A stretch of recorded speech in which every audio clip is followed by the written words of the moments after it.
All right, so we are obviously in the middle of a process here. This is a pretty chaotic situation. Not happy about this, but I have my reasons and I want to talk about it. And it feels like the perfect thing to do here on the second channel, Inaccurate. That's the name of it. Welcome. Essentially, I'm setting up a second setup for myself in the studio to be able to access some of the stuff that I find myself not using enough. That makes sense to me, so that's what's going on. And I'm trying to create a situation where I can access and use all of my really high quality sample libraries without having to do that on my main computer, which is an M1 MacBook Pro, M1 Pro chip, 32 gigs of RAM, an awesome computer, and it's not that. But it's also a laptop, you know? So sometimes I'm crazy enough to take the liberty to grab the laptop from the computer, use it on the couch or whatever, and then back into the studio, plug everything in, and all of a sudden something just doesn't work. Some of my plugins gets misaligned and, you know, Logic and Complete Control and whatever tells me that I need to do some stuff manually to find the files, and they're just broken. I mean, this doesn't happen every single time, but enough for me to get kind of frustrated and finding myself to not use those things as much as before. And I'm also noticing that I'm using audio in general more than relying on MIDI and automation and anything like that. Maybe that's me becoming old or whatever, but it feels like my way of moving forward. I'm using my MPCs a lot, and I'm using Logic as basically an audio recorder more than a MIDI workstation kind of thing. Even though I do that sometimes too, but you know what I'm trying to say. I'm trying to do something here that makes sense for me. And the solution for that is to run my Complete Control S61 keyboard as a MIDI keyboard and as, you know, the built-in functionality that it has on a second computer. Run that into a secondary audio interface, route the audio out from that one into my patch bay to be able to sample stuff from the computer, like from YouTube and Spotify and whatever, but also like using MIDI stuff, but not as MIDI, sampling the audio, recording the audio from that station into my main one or into my MPC or Deluge or machine or whatever. So that's the end goal for today, to get that all set up. And of course, that's not true. This is actually my third day of working on this to get things done. And I think I'm onto something. I tried this first situation where I had this one connected to my old MacBook Pro over here. My old 15-inch MacBook Pro. This is an Intel Core i7, like 2.6 gigahertz, something like that. And that does the job. That works really well, and the entire like idea behind this is good. But this computer gets uncomfortably warm and noisy because the fans just start spinning whenever I do anything. So even though it's a good computer, this doesn't really feel like the solution, even though the concept is here. And that took me pretty much an entire day to figure out and to realize that it doesn't feel safe, I guess, to use that computer like that. So what I'm doing instead is that I grabbed this one. And yeah, this is not the small, tiny, sexy one that everyone gets these days, like the M4 or whatever. This is actually the first generation M1 MacBook Pro.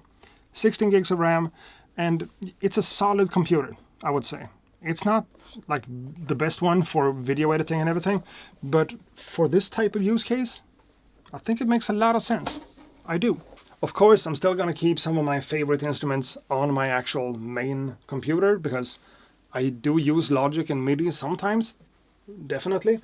But everything else that I have laying around, all the different kinds of instruments that I don't necessarily need access to in my DAW daily, that's all going on this separate Mac Mini, tucked away somewhere behind this entire station over here, with a trackpad and a keyboard, sure, and also an external monitor that I bought yesterday, and that's gonna arrive in a couple of days, so that's gonna be something.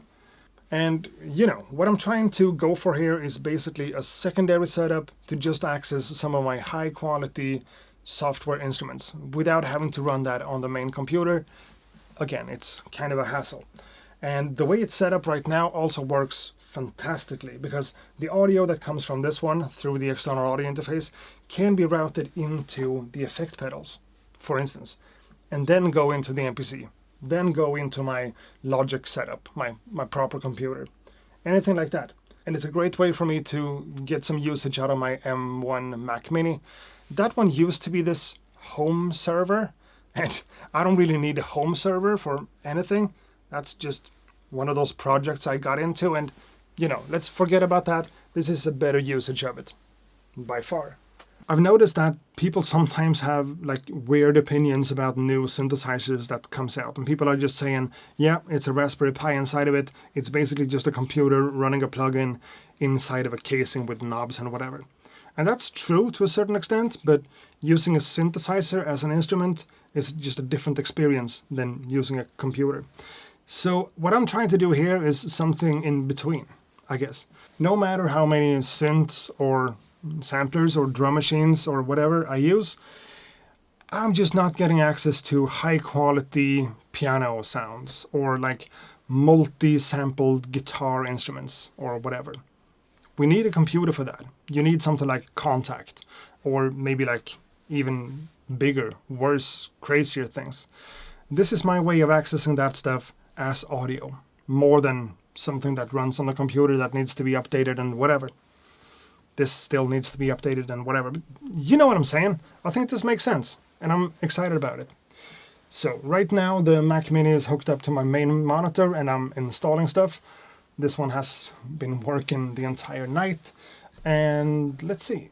And this is just from Native Instruments, but installed so far 24K keys for this very own keys. Battery, block bass, bouquet, East Asia, duets, India, kinetic toys, Kitara. That one's really cool. And of course the bass instrument that I'm really excited to get working in this kind of fashion, Scarby Rickenbacker bass. That one sounds amazing. Really happy about that one. But we also have the entire V collection from Arturia. I do have some cool stuff from UVI, and I have this really nice Rhodes plugin from Rhodes themselves that I've played around with a bit on the computer, but using it like this to actually make it feel more as a hardware type of instrument, well, that's just going to be cool. And also, whenever new things comes out that I'm not really sure that I want to use as a like a proper part of my setup, I can just use it on this Mac Mini and try it out and just install it if it doesn't work, So I don't have to commit to installing stuff on the main computer. That's what I'm saying. So that's what's up. That's what we're working on, and that's the process of the project, I guess. And the integration of the Complete Control S61 keyboard pretty much feels like working with hardware to a certain extent. And sometimes I just need to go into the computer to do a few mouse clicks, and with this kind of solution I could. A trackpad and a tiny keyboard and a monitor on some kind of arm over here when needed.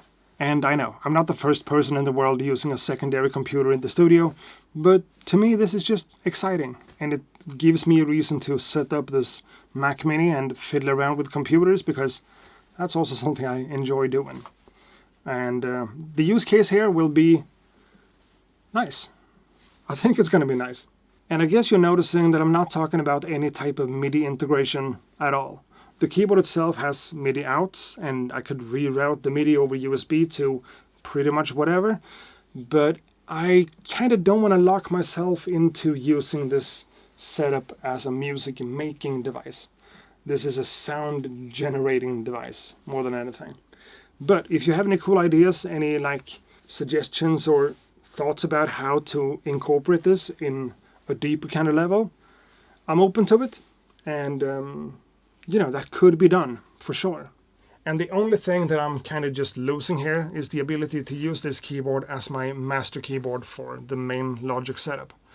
That could be dealt with, just another MIDI cable, but a part of me also kind of wants to get away from that, Since I'm noticing that I'm not using my software instruments as much as I should, this feels better.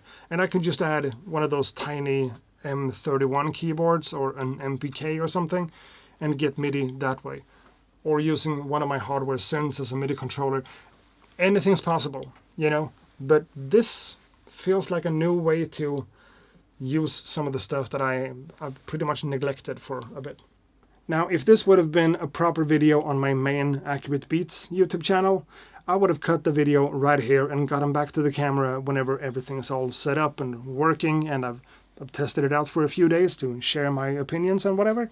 Well, forget about all that. I just got it to work.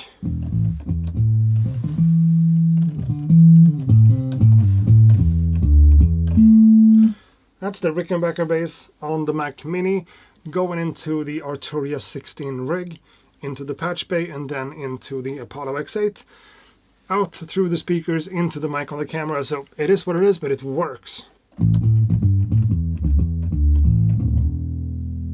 Nice. I don't know, play box.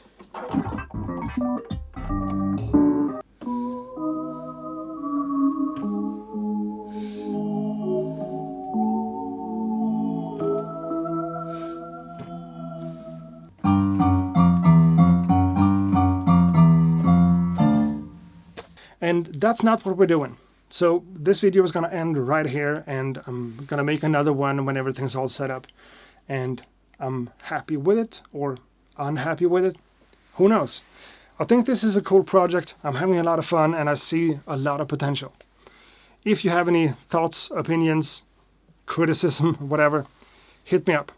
The Discord channel should be in the description, or just use the comment section. So that's it.